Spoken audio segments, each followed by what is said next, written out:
অষ্টম শ্রেণীর শিক্ষার্থীবৃন্দ, আশা করি আপনারা সবাই ভালো আছেন। তো আজকে আমি আপনাদের জন্য আরেকটি ক্লাস নিয়ে আসছি, সেটাতে একটি সংক্ষিপ্ত প্রশ্ন নিয়ে আলোচনা করব। তাহলে চলেন আমরা শুরু করি, ঠিক আছে? আচ্ছা, প্রথমত এখানে প্রশ্নে যা বলা আছে সেটা হচ্ছে 2a + 3/5a = 4 হলে 2 ডিভাইডেড বাই 10a × a - 2 + 7 এর মান নির্ণয় করো।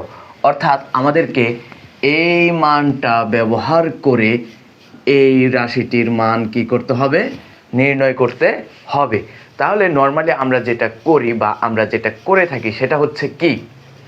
সেটা হচ্ছে যে মানটা দেওয়া থাকে সেই মানটা ক্যালকুলেশন করে বা ব্যবহার করে আমরা কি করে থাকি? সাধারণত প্রদত্ত যে রাশিটা দেওয়া থাকে সেটার মান নির্ণয় করে থাকি।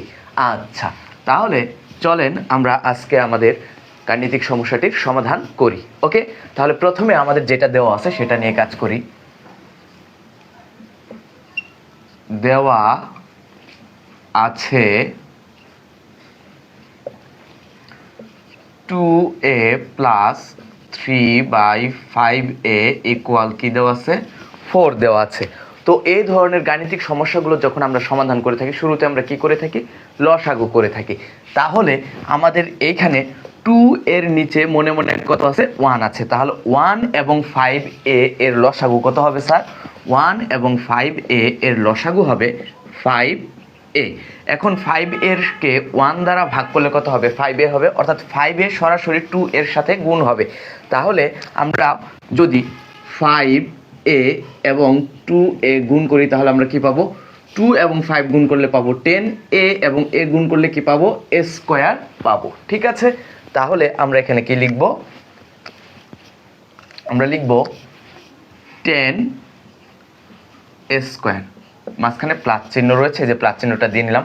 5a কে যদি আমরা 5a দ্বারা ভাগ করি তাহলে কত হবে? 1 1 এর সাথে 3 গুণ করলে কি হবে? 3 হবে, ইকুয়াল কত স্যার? 4। আশা করি আপনারা এই পর্যন্ত স্পষ্টভাবেই বুঝতে পেরেছেন।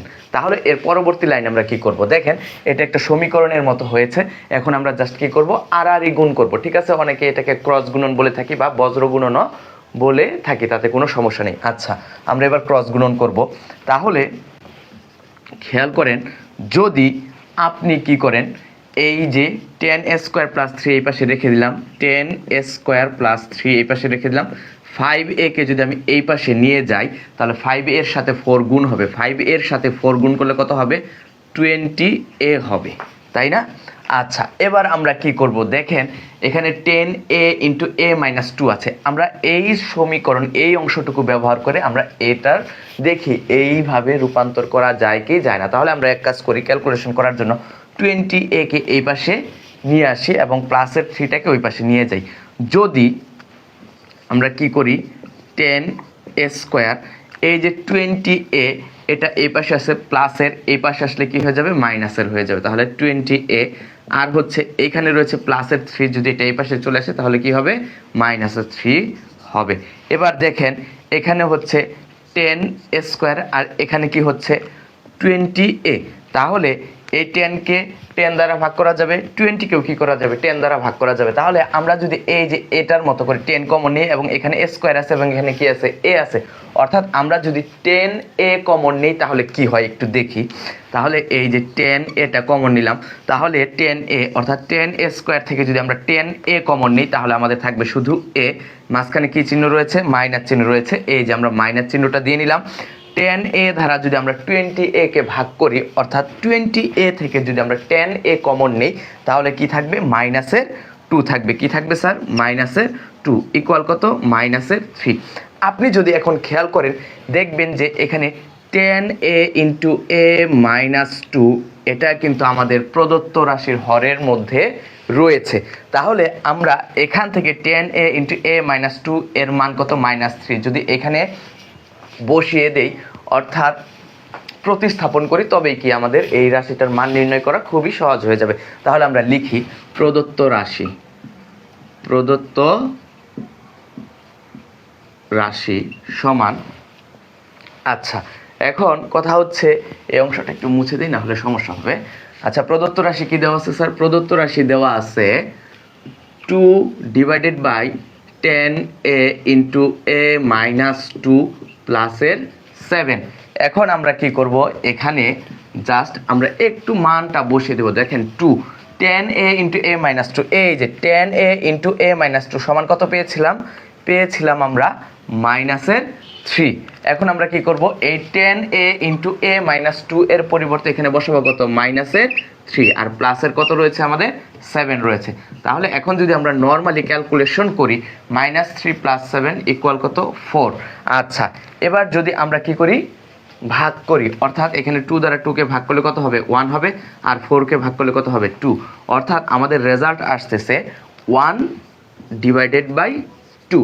এটাই হচ্ছে কি আমাদের প্রদত্ত রাশি, অর্থাৎ 2/10a into a minus 2 plus 7 এর কি মান, এটাই হচ্ছে কি আমাদের অ্যান্সার। ঠিক আছে, তো আপনাদের বৃত্তি পরীক্ষার জন্য এই ধরনের ছোটোখাটো প্রশ্ন আসতে পারে, যেগুলোর নম্বর থাকবে কত, 2।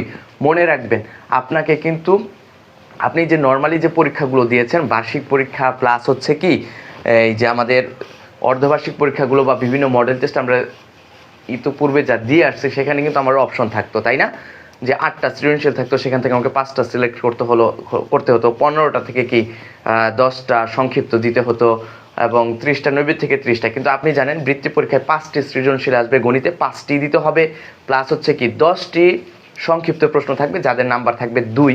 তাহলে 10 দুগুণে 20 নাম্বার, আর হচ্ছে 30টা নৈবিতিক। মানে এখানে কিন্তু আপনার আর কি নাই, সিলেক্ট করার কি নাই, কোনো অপশন নাই।